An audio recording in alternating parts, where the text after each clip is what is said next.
Depuis le lancement de sa première saison, quelle époque! Cartonne sur France 2 et enchaîne les records d'audience. Pourtant, lorsque la chaîne du service public avait annoncé associer Léa Salamé à une autre grande figure du PAF, Christophe de Chavannes, les critiques avaient fusé. Beaucoup pensaient que l'ancienne acolyte de Laurent Ruquier serait écrasée par sa nouvelle recrue. Eh bien pas du tout. Léa Salamé et Christophe de Chavannes forment un duo détonnant, qui s'allie à la perfection.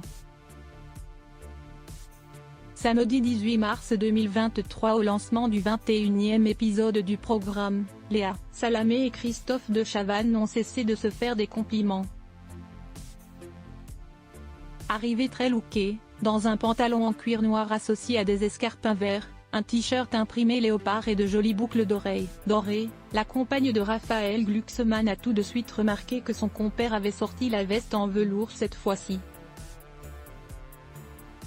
Léa Salamé a ensuite fait savoir au public que Christophe de Chavannes se trouvait dans une forme olympique. On m'a dit dans l'oreillette qu'on était plutôt en forme, a d'abord lancé Léa Salamé. Oui, on est forme, même une fois, 2 fois, 3 fois. 14 fois en forme, lui a alors répondu Christophe de Chavannes. C'est alors que l'animateur et producteur de 65 ans s'est adressé, les yeux dans les yeux, à Léa Salamé pour lui dire tout ce qu'il avait sur le cœur. Je vous trouve très et je voulais vous le dire. Je n'ai pas eu l'occasion de le faire à cette antenne mais je voulais vous remercier au moins 14 fois de m'avoir donné la possibilité de venir travailler avec vous chaque samedi.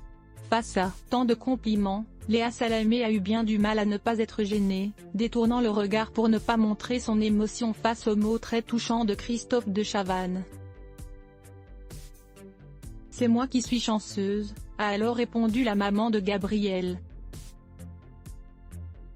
La preuve avec cette grande déclaration que l'ambiance est plus qu'au beau fixe entre Léa Salamé et Christophe de Chavannes ce soir-là, les deux animateurs avaient une nouvelle fois réservé une émission de haut vol aux téléspectateurs, Patrick Bruel qui fête ses 40 ans de carrière avec un nouvel album.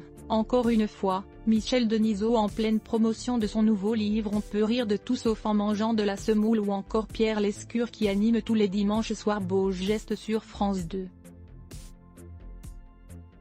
Ce nouveau numéro a attiré 1,32 million de téléspectateurs, soit 20,7% du public.